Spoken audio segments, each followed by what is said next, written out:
ସବୁବେଳେ ମନେ ରଖିବେ, ଜିଭ କେବେ କିଛି କହି ନଥାଏ। ସତ କଥା ହେଲା, ଯାହା ଦିମାଗରେ ଚାଲିଥାଏ ସବୁବେଳେ ଜିଭରେ ଆସିଯାଏ।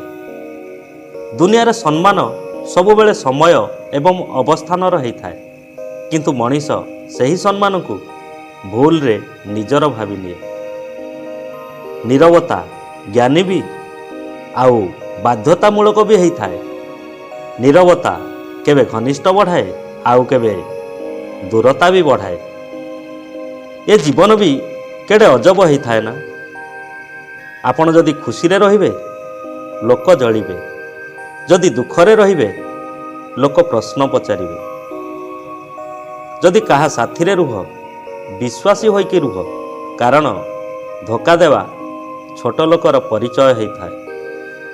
ଜୀବନରେ କାହାକୁ କେବେ ବି ବେକାର ଭାବିବେନି, କାରଣ ବନ୍ଦ ହୋଇପଡ଼ିଥିବା ଘଡ଼ି ଦିନରେ 2 ଥର ଠିକ୍ ସମୟ ଦେଖାଇଥାଏ।